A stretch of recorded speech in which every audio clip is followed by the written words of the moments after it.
The boardroom on the 34th floor of Hartwell Tower had never been so quiet. 12 of the most powerful people in New York City sat around a long glass table. Their suits cost more than most people's cars. Their watches cost more than most people's houses.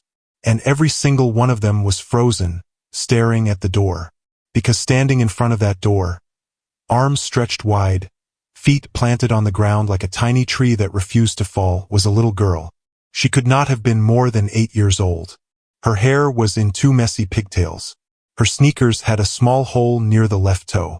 Her dress was clean but old, the kind that had been washed so many times the color had faded from bright yellow to something closer to pale butter. She was not crying. She was not shaking. She was looking straight ahead at the men and women who wanted to get past her, and her brown eyes were full of something that none of them expected to see. She was not afraid. Move. Now. The man speaking was Gerald Hartwell III. He was 62 years old, had silver hair combed perfectly to one side, and had never, not once in his entire life, been told no by anyone who worked for him, lived near him, or shared the same oxygen as him. His voice was the kind of voice that made secretaries cry and lawyers sweat. The little girl did not move. Gerald took one slow step forward. The room held its breath. And then she said something, just 5 words, spoken so quietly that the people at the far end of the table had to lean forward to hear. What she said made Gerald Hartwell stop walking. It made his lawyer drop his pen.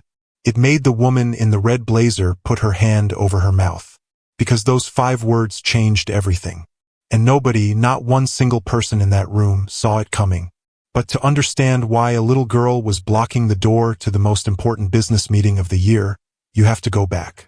Back to a Sunday morning 3 weeks earlier, when a woman named Dorothy May Allen shuffled out of her front door with a broken umbrella and a paper bag full of sandwiches, and changed the life of everyone she met. If you're listening, help me prove something wrong. I was told this channel wouldn't reach 1,000 subscribers, but these stories deserve to be heard. If this matters to you, subscribe and help bring them to light. Dorothy May Allen was 79 years old, and she had lived in the same small house on Clover Street in South Philadelphia her entire life. The house was pale blue, though most of the paint had peeled away, leaving patches of gray wood underneath. The front porch had a crack running through the middle of it, and the mailbox leaned so far to the left that the mail carrier had to bend sideways to put letters in it. Dorothy did not have much money. She had not had much money in a long time. But she had something that many rich people spend their whole lives trying to buy and never quite manage to get. She had a way of making people feel seen. It was hard to explain, exactly. It was not that she said beautiful things or told people what they wanted to hear. It was more that when Dorothy looked at you, she looked at the whole of you, not just your clothes or your job or where you came from. She looked at you like you mattered, like you were the most interesting person in the world. And for a lot of people, that feeling was so rare and so unexpected that it cracked something open inside them. Dorothy had been a school cafeteria worker for 40 years. Before that, she had cleaned offices at night in downtown Philadelphia. Before that, she had watched other people's children while their mothers went to work. She had never been on television. She had never written a book. She had never done anything that the world would call important. But ask anyone on Clover Street about Dorothy May Allen, and they would pause, get a soft look on their face, and tell you a story. About the time she sat with old Mr. Peterson on his porch every day for 2 weeks when his wife died, never saying much, just being there. About the time she paid for a young woman's groceries at the corner store when the young woman's card was declined, and she had 2 small children with her and was trying so hard not to cry. About the time she wrote a letter, a real handwritten letter, to every single student who graduated from the elementary school where she worked, telling each one something specific and true and kind that she had noticed about them over the years. Dorothy believed, with every part of her worn and gentle heart, that kindness was not a small thing. She believed it was, in fact, the biggest thing, the thing that held the world together when everything else was pulling it apart. On that Sunday morning in early October, the sky was gray and a cold wind was blowing in from the east. Dorothy had made 12 turkey sandwiches. She always made 12. One for each person she expected to see at the corner of 5th and Madison, where a small group of unhoused men and women gathered most mornings. Her umbrella had broken the week before in a storm, and she had not yet had the money to replace it.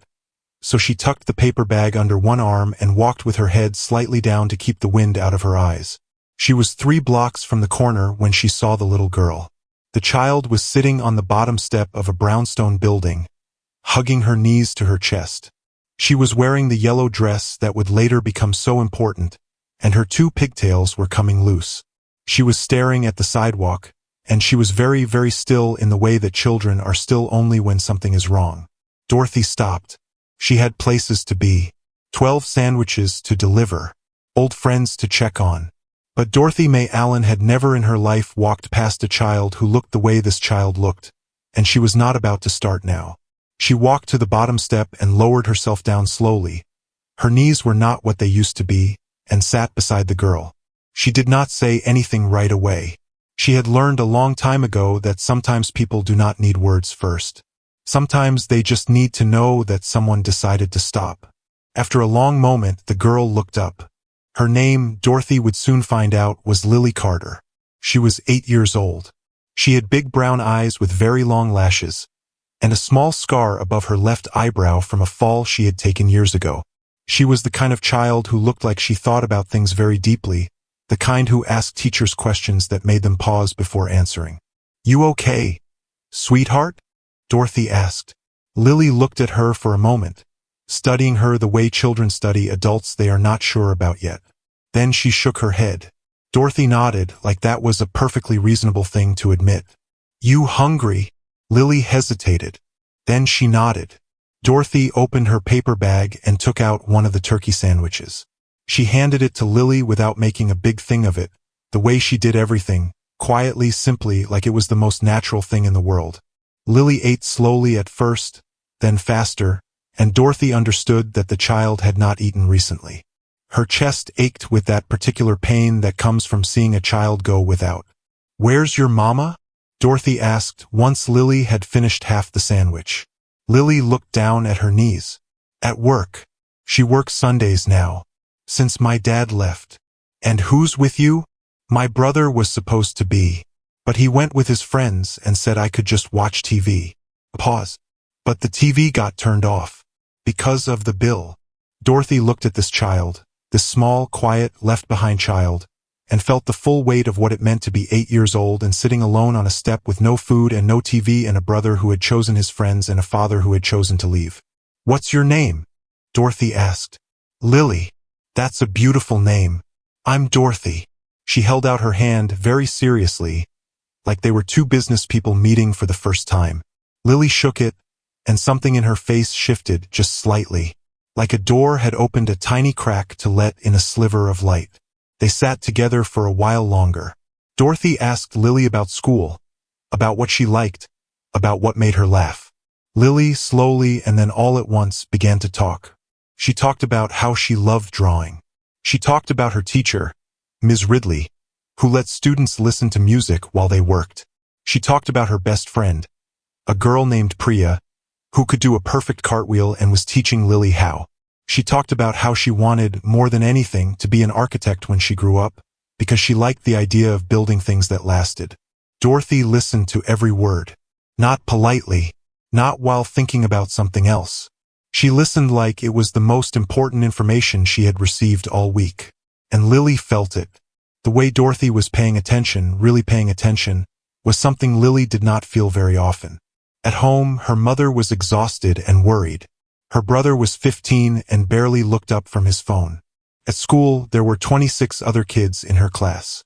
Being truly, completely listened to was something that happened to Lily only rarely, and she was starved for it without even knowing exactly what she was starved for. By the time Dorothy finally said she had to get going and deliver her sandwiches, Lily had unfolded herself completely. Legs stretched out, sandwich finished, talking with both hands the way she did when she was excited. "Can I come with you?" Lily asked. Dorothy looked at her for a moment. "You should probably go back inside and wait for your brother. But first," she reached into her coat pocket and pulled out a small notepad and a pen. She wrote her phone number and her address on a piece of paper and handed it to Lily. "You keep that. If you ever need anything, food, company, someone to talk to. You come find me. I'm right around the corner on Clover Street. The pale blue house. You can't miss it. Lily folded the paper carefully and put it in the pocket of her yellow dress. She watched Dorothy walk away down the sidewalk.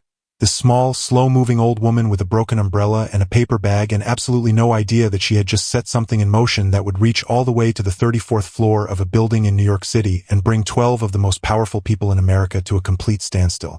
Lily did not know it either, of course. She just knew that, for the first time in a long time, she felt a little less alone. She went back inside, but she kept her hand in her pocket. Her fingers curled around the folded piece of paper with Dorothy's address on it, holding it like it was something precious, which it turned out it was, because 3 days later, something happened that would send Lily running straight to that pale blue house on Clover Street.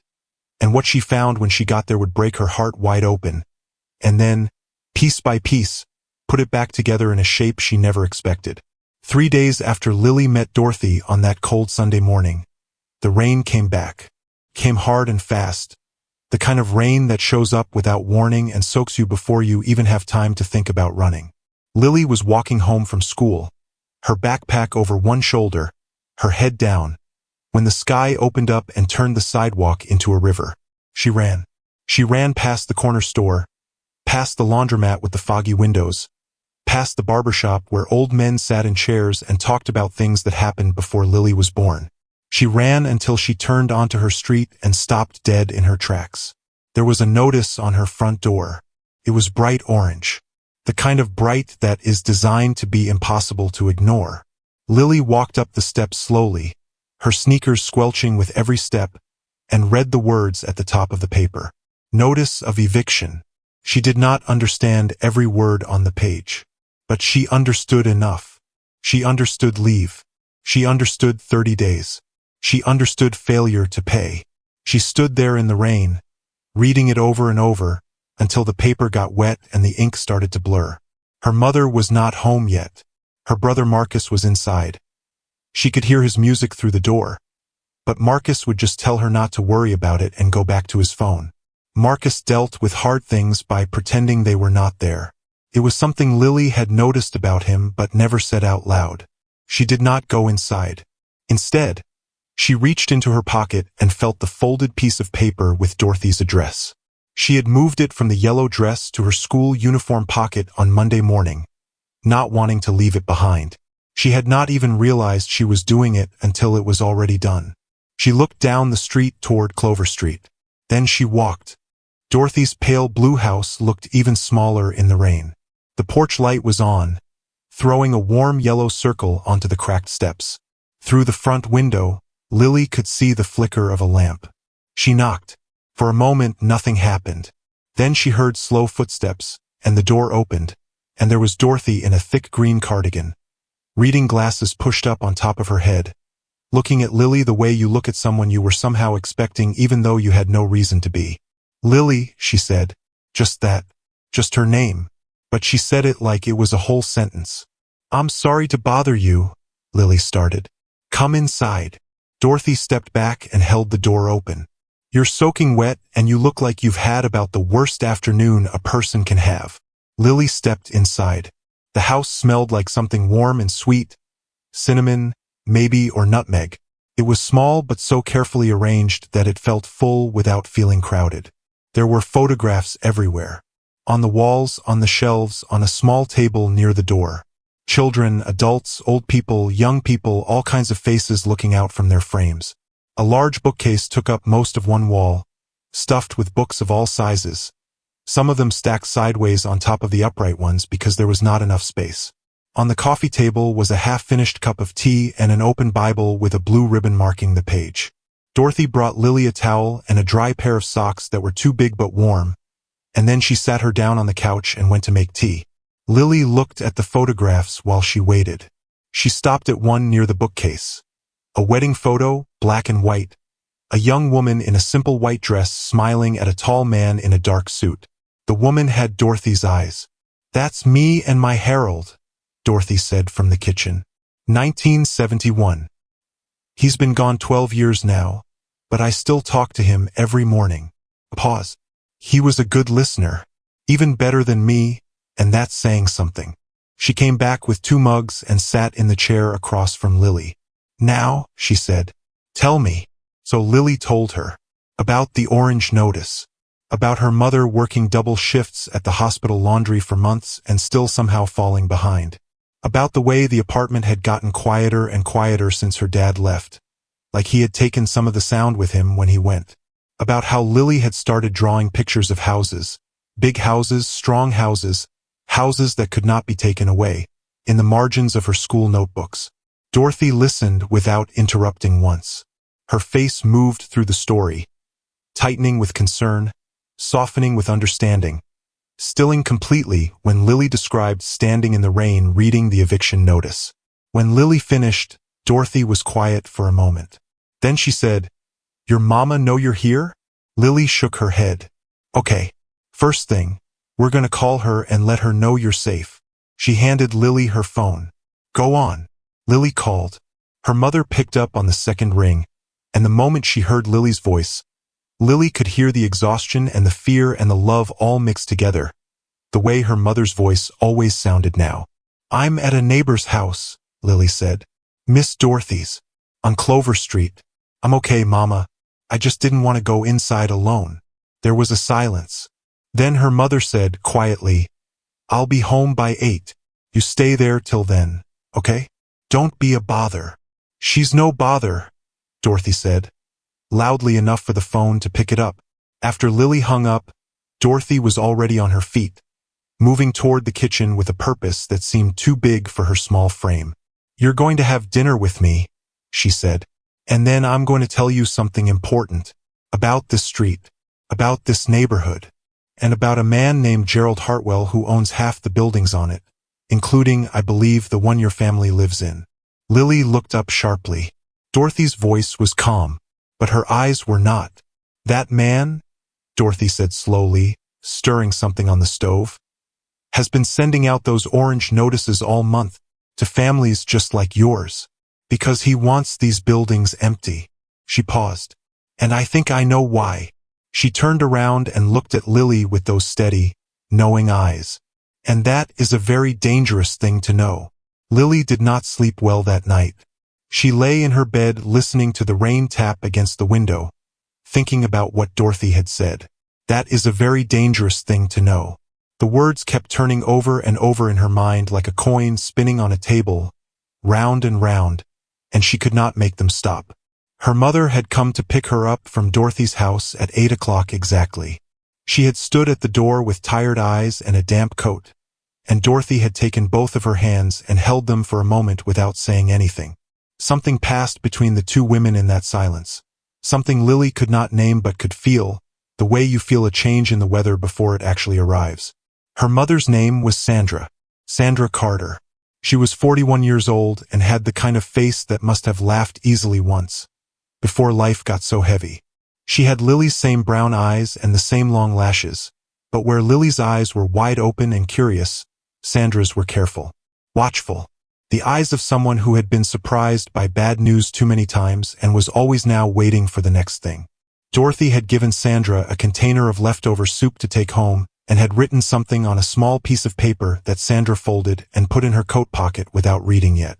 On the walk back, Sandra had held Lily's hand, something she did not do often anymore, too tired or too distracted, and Lily had held on tight.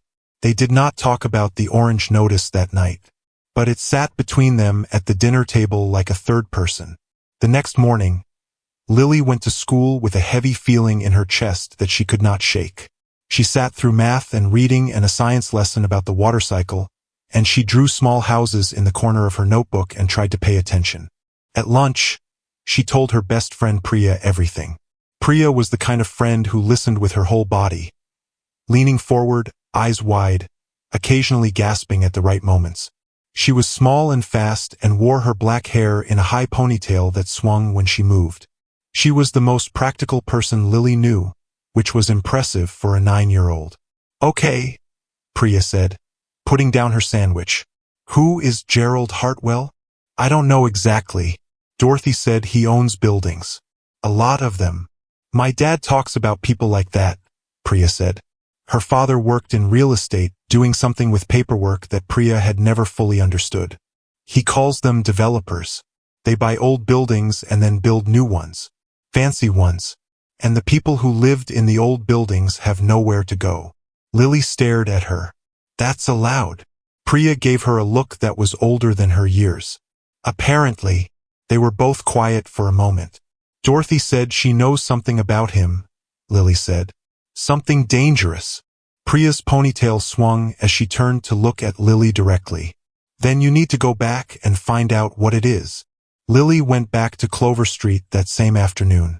Dorothy was on her porch when Lily arrived, wrapped in her green cardigan despite the cold, watching the street with the patient stillness of someone who had watched it for decades and noticed everything. I was wondering when you'd be back, Dorothy said. She nodded toward the chair beside her.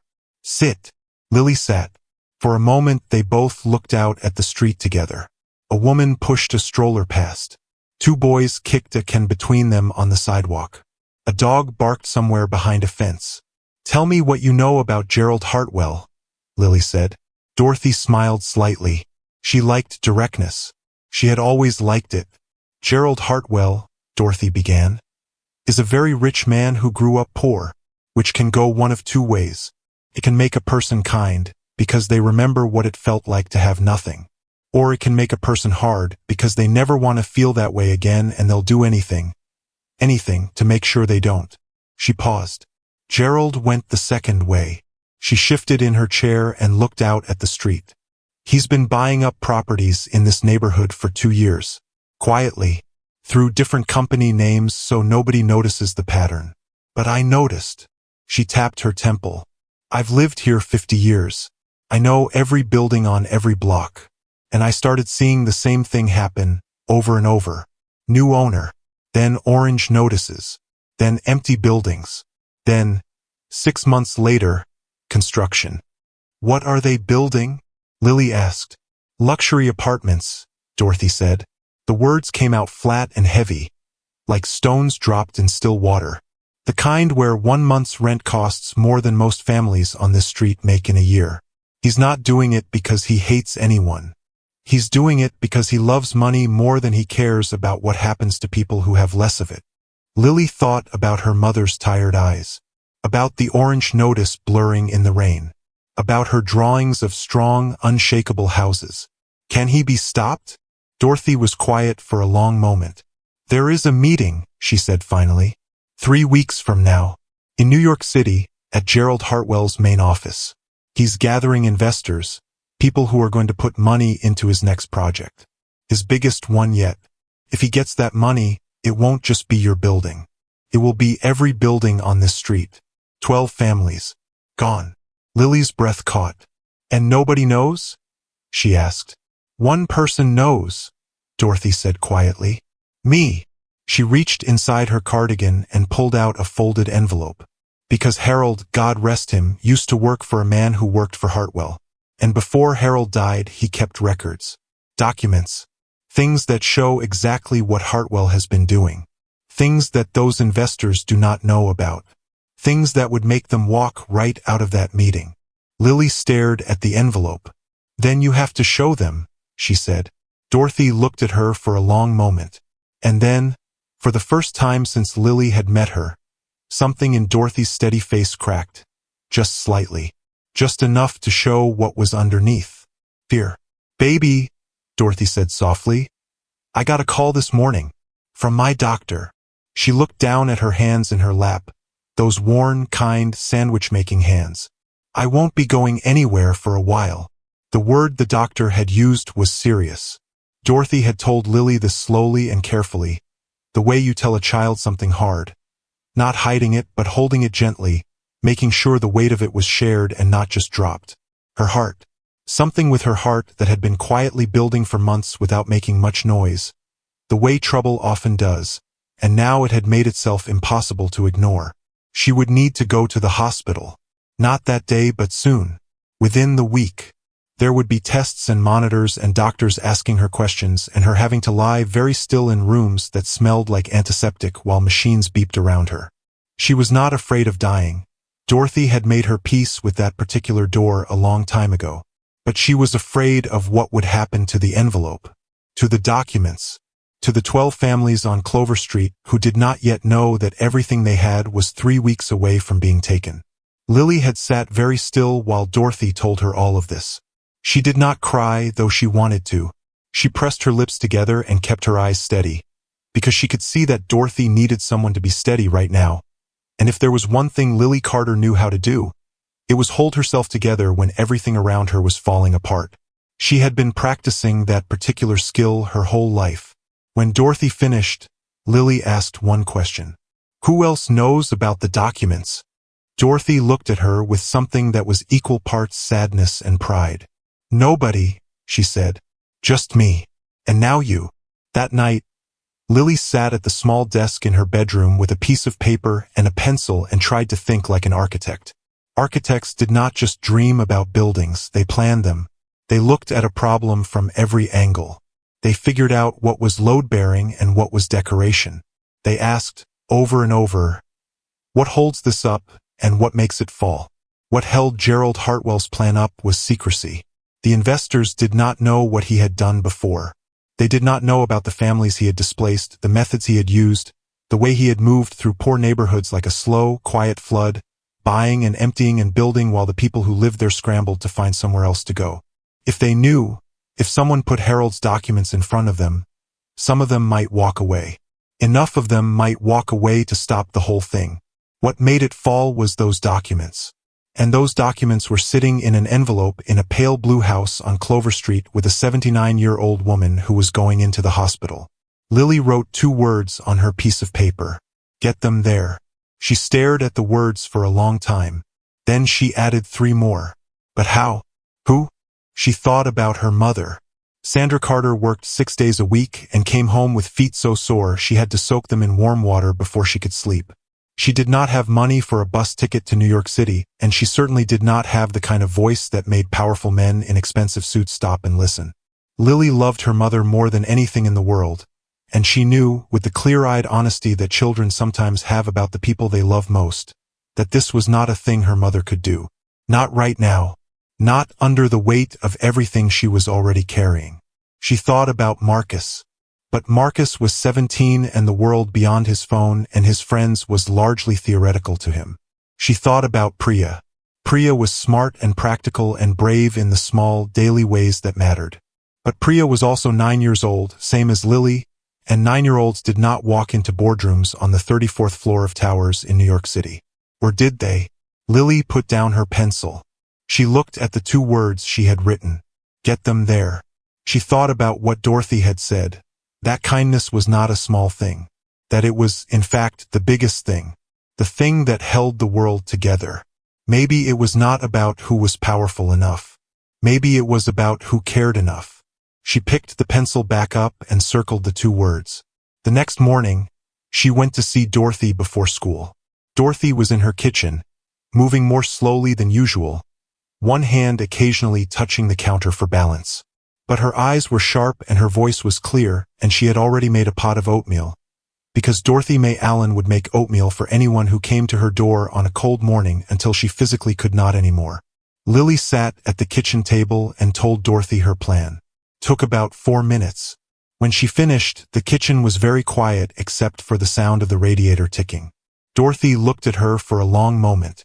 You know what you're describing is not simple, Dorothy said. I know. Those are not friendly people in that room. I know. And you understand that if you walk in there with those documents, that man, Gerald Hartwell, he is going to be very, very angry. I know that too. Lily looked down at the table, then back up. But those 12 families don't know what's coming. And you can't go. And nobody else knows. So somebody has to. Dorothy was quiet for so long that Lily started to worry she had said something wrong. Then Dorothy reached across the table and put her warm hand over Lily's small one. Your mama know you're here? She asked. Same question as always. Not yet, Lily admitted. Dorothy nodded slowly. That conversation, she said, is going to be the hard part. She was right. Sandra Carter came home that evening to find Lily sitting at the kitchen table with her hands folded in front of her, which was never a good sign. Lily only sat with her hands folded when she was preparing to say something that she knew was going to be difficult. Sandra put down her bag, took off her coat, looked at her daughter. "What happened?" she said. It was not a question. Lily told her everything. All of it, from the beginning: Dorothy, the soup, the documents, Harold's records, the meeting in New York, the 12 families, the orange notices, all of it. She told it straight and clear and without drama, the way she had rehearsed it in her head on the walk home. Sandra sat down halfway through and did not get back up. When Lily finished, her mother was silent for a very long time. The refrigerator hummed. Outside, a car passed slowly, its headlights sweeping across the wall. "Lily," Sandra finally said, and her voice was thick with something complicated. "Baby, you cannot walk into a business meeting in New York City. You are 8 years old. I'm almost 9. That is not the point." "Then what is the point?" Lily asked, and her voice was quiet, but it did not waver. "Those families are going to lose their homes, Mama, just like us. And somebody has those documents that could stop it, and that somebody is going to the hospital, and if nobody does anything, then it just happens. All of it just happens, and nobody even tried to stop it." Sandra looked at her daughter. Really looked at her the way Dorothy had looked at Lily on that first Sunday. Like she was seeing the whole of her, not just the child-sized parts. Her eyes filled up. "When did you get so?" She stopped, pressed her hand over her mouth for a moment. Then, "How would you even get there? How would you get into the building? You don't have an appointment. You don't have a badge. You're a child." "I have the documents," Lily said simply. "And I have Dorothy's name. And sometimes," she added, with the quiet certainty of someone who had been paying close attention to the world for 8, almost 9 years, "That's enough." Sandra stared at her. Then she did something that surprised them both. She laughed. Not a happy laugh. More the kind of laugh that comes out when something is so overwhelming that your body does not know what other sound to make. She pressed both hands over her face and laughed until it turned into something else. Something quieter and more ragged. And Lily got up from her chair and went and put her arms around her mother's shoulders and held on. They stayed like that for a while. The kitchen was warm. Outside the rain had started again. Soft this time. Nothing like the hard rain of 3 days ago. "I'll come with you," Sandra said finally, into Lily's hair. Her voice was different now. Tired but decided. "I'll figure out the time off. I'll figure out the bus tickets. I don't know how, but I will." She pulled back and looked at Lily's face. "But we do this together. You don't walk into that room alone. Deal?" Lily nodded. "Deal." 3 days later, Dorothy went into the hospital. She went on a Tuesday morning, and Lily stood on the cracked porch of the pale blue house and watched the car take her away. Before she left, Dorothy had pressed the envelope into Sandra's hands with both of hers and made Sandra promise. Made her say it out loud twice, that she would not let fear stop her from doing what needed to be done. "Fear is loud," Dorothy had said, "but it's not always right. Remember that." Then she had looked at Lily one last time, with those steady, all-seeing eyes, and said nothing at all. She did not need to. Everything that needed to be said had already been said, and everything that had not been said was understood between them in the particular, wordless way that things are understood between people who have genuinely seen each other. The car turned the corner and was gone. Lily stood on the porch alone for a moment. The envelope was with her mother. The meeting was in 11 days. The bus tickets to New York, bought with money Sandra had quietly borrowed from a coworker named Rhonda who asked no questions and expected nothing back, were on the kitchen table at home. Everything was in motion. But 3 blocks away, in a black car parked just far enough down the street that you would not notice it unless you were looking, a man in a dark suit was watching the pale blue house. He had been there since early morning. He had watched Dorothy leave. He had watched Lily stand on the porch. And now he picked up his phone. "She gave something to the woman," he said, "before she left. An envelope." A pause. "Yes, I'm sure." Another pause, longer this time. "Understood." He started the engine and began to follow Sandra Carter home. Sandra did not notice the black car. She was too busy thinking about bus schedules and borrowed money and the look on her supervisor's face when she had asked for 2 days off. a look that said yes with the mouth and don't make this a habit with the eyes. She was thinking about Lily and Dorothy and a 79-year-old woman lying in a hospital bed with monitors beeping around her, and about Harold's documents tucked inside the envelope that was now sitting at the bottom of her work bag, wrapped in a plastic grocery bag for protection, like something precious being kept safe from the rain. She did not look behind her. She did not see the black car slow down when she slowed down, or stop when she turned the corner onto her street. She did not see it park half a block away and sit there with the engine off and the windows slightly fogged, a dark shape that blended into the gray afternoon like a bruise fading into skin. She went inside, made dinner, called to check on Dorothy, who answered the hospital phone in a voice that was tired but steady, and told Sandra to stop worrying and focus on what needed to be done. Sandra almost told her about the envelope, about how she had held it all the way home pressed against her side like it might disappear if she let it move. But something stopped her, something quiet and instinctive that said not on the phone. She had learned to listen to that feeling over the years. It had never been wrong. She told Dorothy she would bring Lily to visit before the trip. Dorothy said good. They hung up. Outside, the black car sat in the dark and waited. The next morning, Sandra moved the envelope. She did it early, before Lily was awake, with the kind of quiet, careful movement that comes from years of not waking sleeping children. She took it out of her work bag, unwrapped the plastic, and opened it just enough to see the edges of the papers inside. She did not read them. She was not ready to read them yet. But she looked at them, at the neat, careful handwriting on the top sheet, at what appeared to be dates and names and numbers arranged in careful columns, and she understood, without fully understanding, that what she was holding was real and important and the kind of thing that certain people would very much like to make disappear. She wrapped it back up. She thought for a moment. Then she went to the kitchen, climbed onto a chair, and put the envelope on the highest shelf of the cabinet above the refrigerator, behind a box of cornmeal that had not been opened in 2 years. It was not a perfect hiding place, but it was hers and nobody else knew about it, and for now that was enough. She got down from the chair. She looked at the cabinet for a long moment. Then she went to wake up Lily. Lily visited Dorothy in the hospital that Thursday after school. The hospital was 3 bus rides away and smelled exactly like Lily had expected. That sharp, clean, too bright smell that hospitals have, like they are trying very hard to cover something up with cleanliness. Dorothy was in a room on the 4th floor with a window that looked out over a parking lot, which Dorothy said was fine because she had never been the type to need a view. She was sitting up in bed when they arrived, wearing her own cardigan over the hospital gown because she had refused to be without it, and she looked smaller than she did at home, the way people sometimes look smaller when you remove them from the places where they belong. But her eyes were the same, completely, entirely the same. Lily sat in the chair beside the bed and held Dorothy's hand and told her about school and about Priya and about a drawing she had made of a building with a garden on the roof, and Dorothy listened to every word with her full, complete attention. The same way she always did, the machines beeping softly around her like a quiet, indifferent audience. Before they left, Dorothy looked at Sandra. "You have it somewhere safe?" she asked. Sandra nodded. "And you're still going?" "We're still going," Sandra said. Her voice was firm. Lily looked up at her mother and felt something warm and solid in her chest, something that had been loose for a long time settling back into place. Dorothy squeezed Lily's hand once, hard, and let go. "Good," she said quietly. "Harold would have liked you both very much." 6 days before the meeting, the black car came back.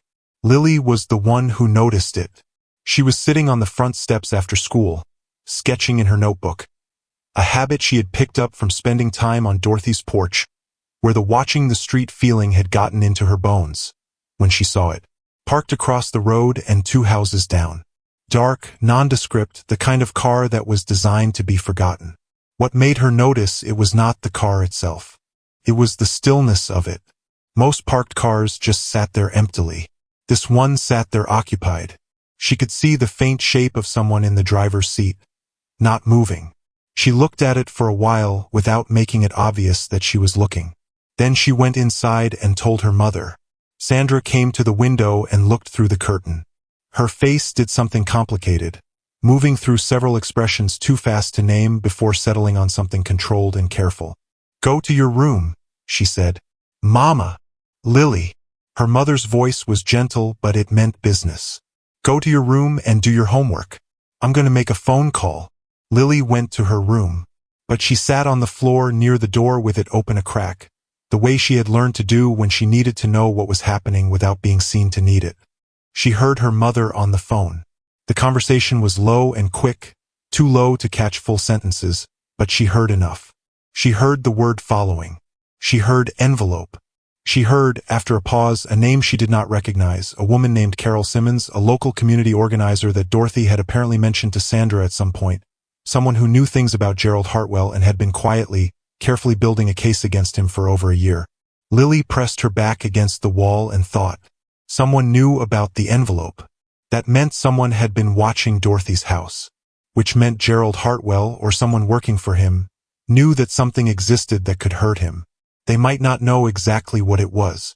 They might not know yet that Sandra had it. But they were watching, and watching meant they were waiting for the right moment. The meeting was in 6 days. 6 days was not very long. The next morning, Marcus noticed the car. He mentioned it at breakfast the way he mentioned most things, casually between bites of cereal without looking up. Weird car been parked out there 2 days now, he said. Same car. Sandra looked at her son. For a moment something moved across her face that Lily recognized. The weighing of how much to say, the calculating of what a person could carry. She told him, not everything, but enough. Marcus put down his spoon. He was 17, and for the first time in a long time he was looking at his mother and sister like they were something that required his full attention. The phone stayed face down on the table. Who do you need me to call? He said. Sandra blinked. She had not expected that. Neither had Lily. Marcus was already picking up his phone, right side up this time, purposeful. I know people, Ma. I'm not useless. A pause, and then something younger crept into his voice, something less certain. I just didn't know you needed me. Sandra reached across the table and put her hand on his arm. I need you, she said simply. The kitchen was very quiet for a moment.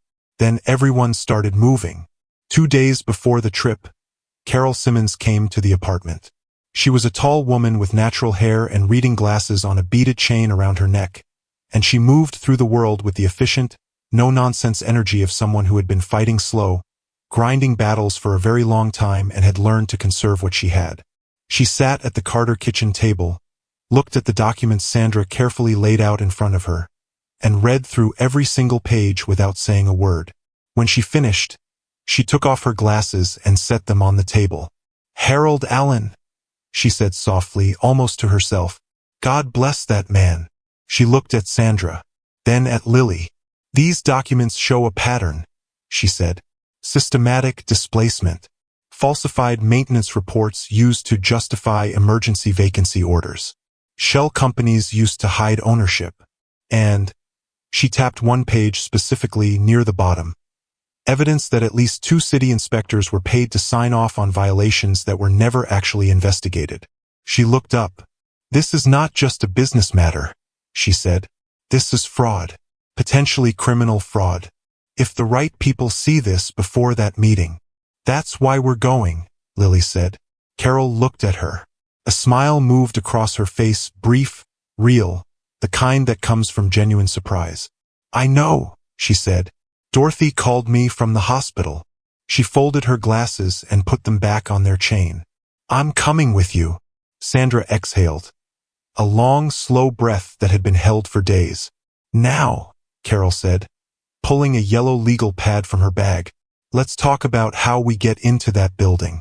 Because Gerald Hartwell's assistant books that meeting room 6 months in advance and security on that floor checks every name against a list. She looked around the table. Sandra, Lily, Marcus hovering in the doorway. We are not on that list, she said. Which means we need to think very carefully about how this works. She clicked her pen. And we need to think about what happens when Hartwell realizes what we're doing. Because the moment he does, she paused, and her voice dropped just slightly. He is going to do everything he can to stop it. Outside, the street was quiet. The black car was gone, which, as it turned out, was somehow worse. Because a car you could see was a car you could watch. A car you could not see meant that whoever was in it had stopped watching from a distance. It meant they had decided to get closer. The bus to New York City left at 6 in the morning. Lily was awake at 4:30.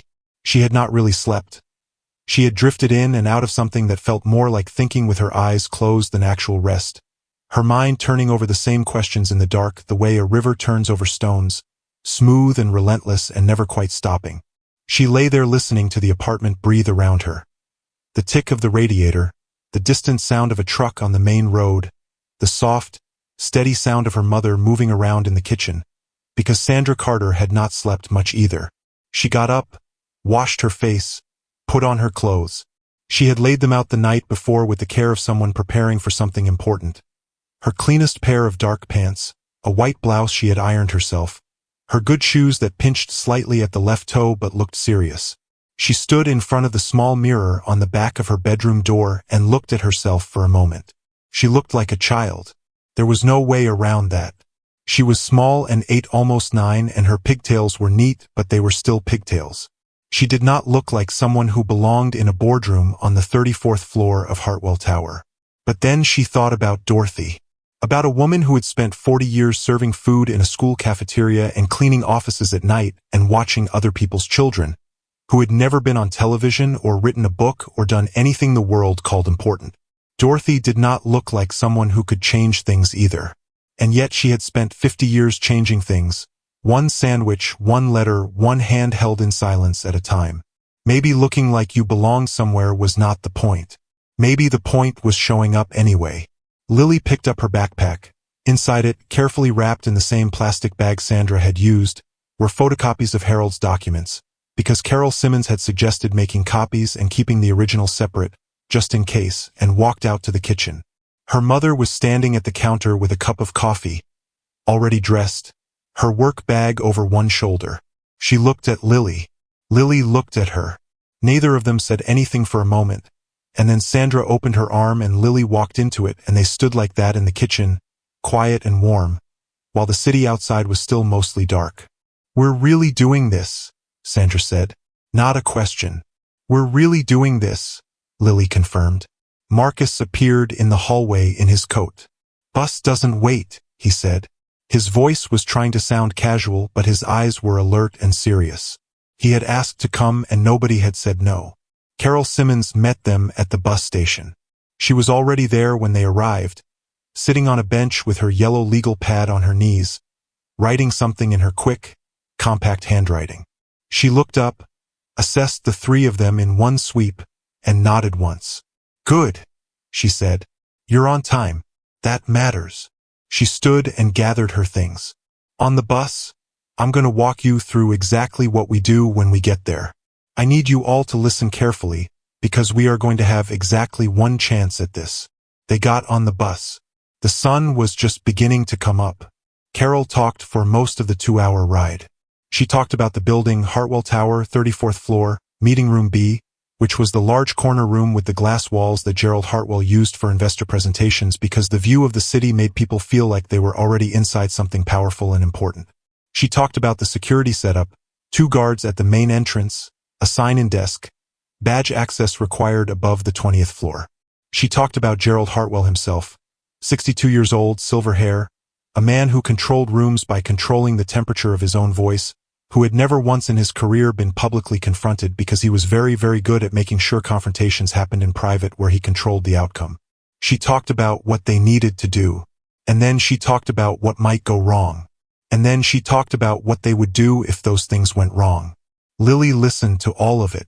She asked 2 questions.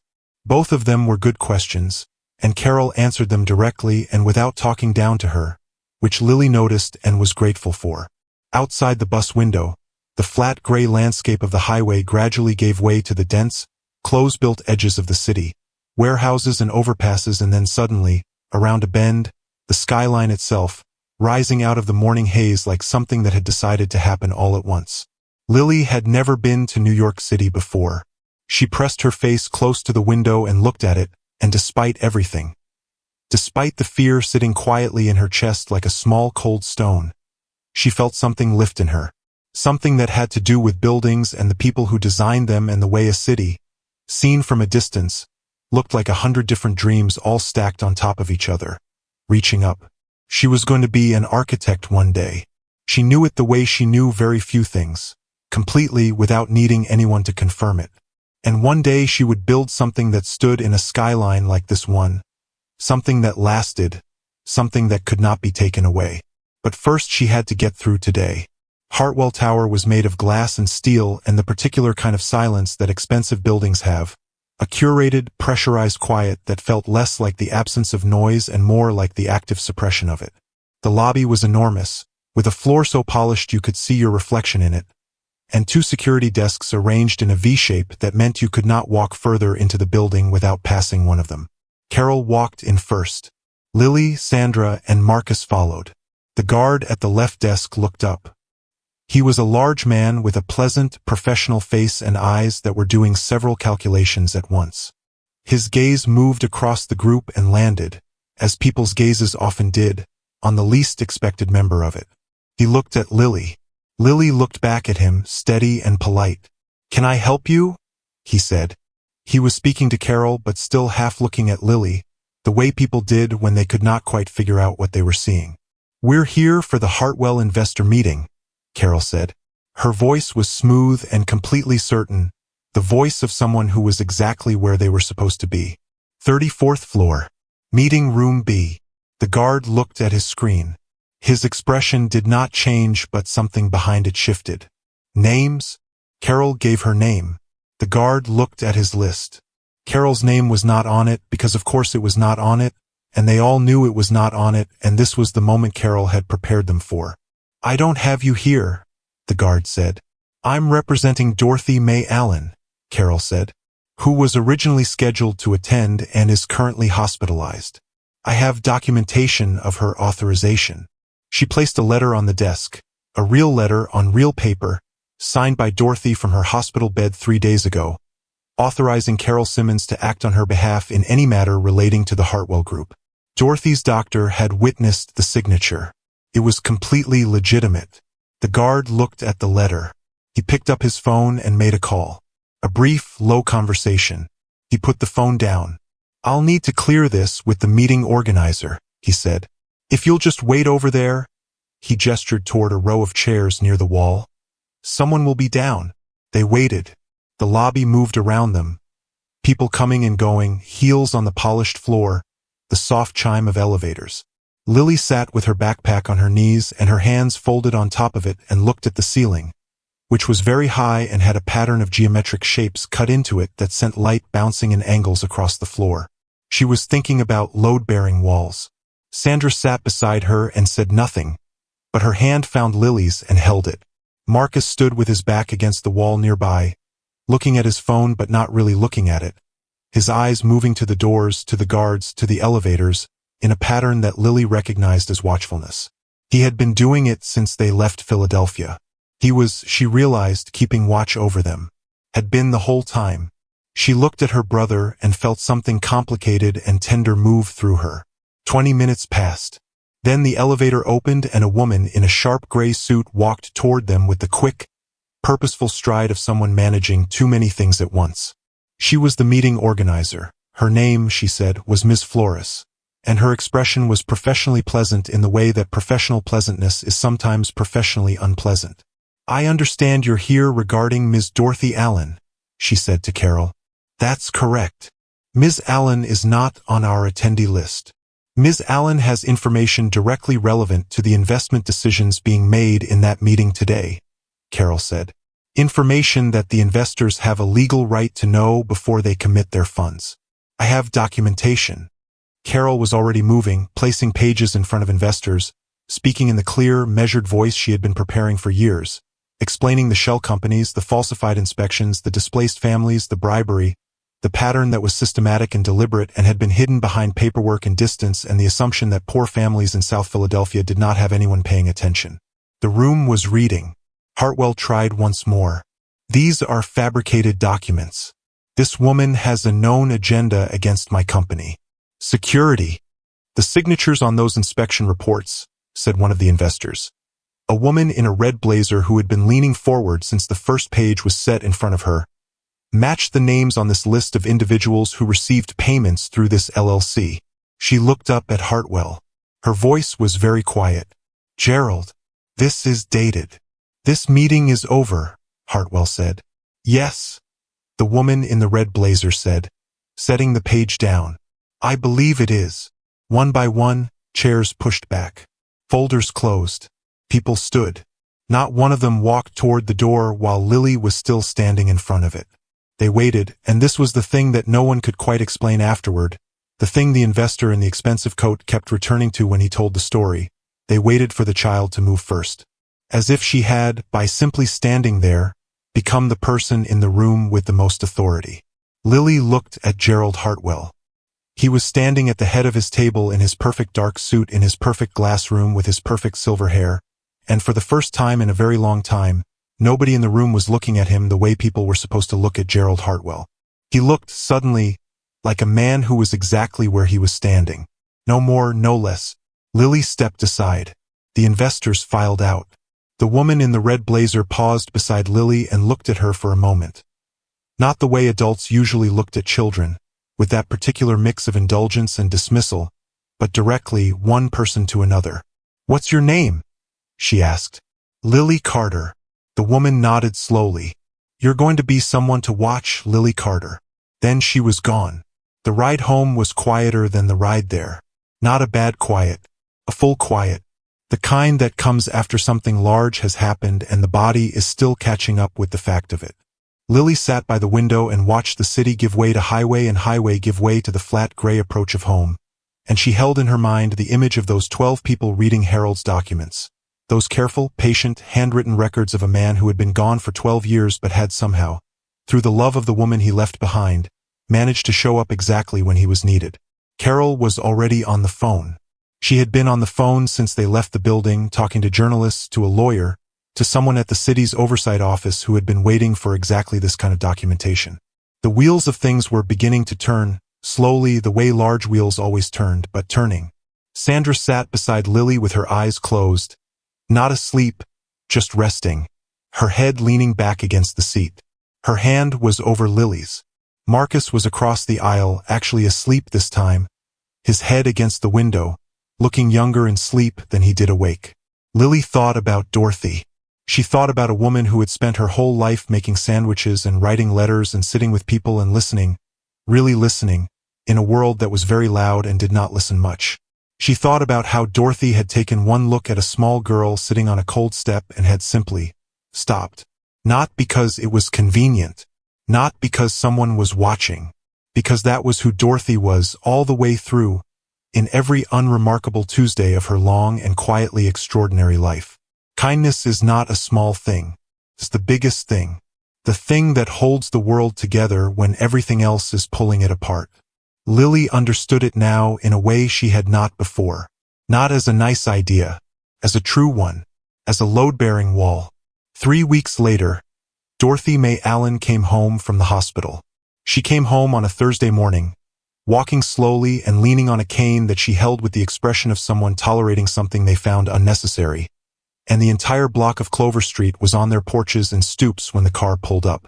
People she had made soup for and sat with and written letters to and listened to for decades. People who had no idea what she had set in motion 3 weeks ago when she stopped for a child on a cold Sunday morning, but who loved her in the uncomplicated, bone-deep way that you love someone who has consistently shown up for you without asking for anything back. Lily was at the front of the group. Dorothy got out of the car, saw the people, shook her head slightly at the fuss, and then saw Lily. She stopped walking. Lily walked to her. Dorothy put one hand on Lily's face, that worn, warm hand, and looked at her for a long moment with those steady eyes. "Well," she said. "Well," Lily said back. Dorothy smiled.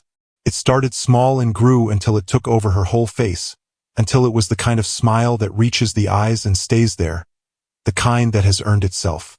"Come inside," she said. "I'll make sandwiches." Gerald Hartwell's investor meeting never reconvened. 3 of the 7 major investors withdrew within 48 hours of receiving the documentation Carol had distributed. A formal investigation was opened by the city of Philadelphia 6 days later.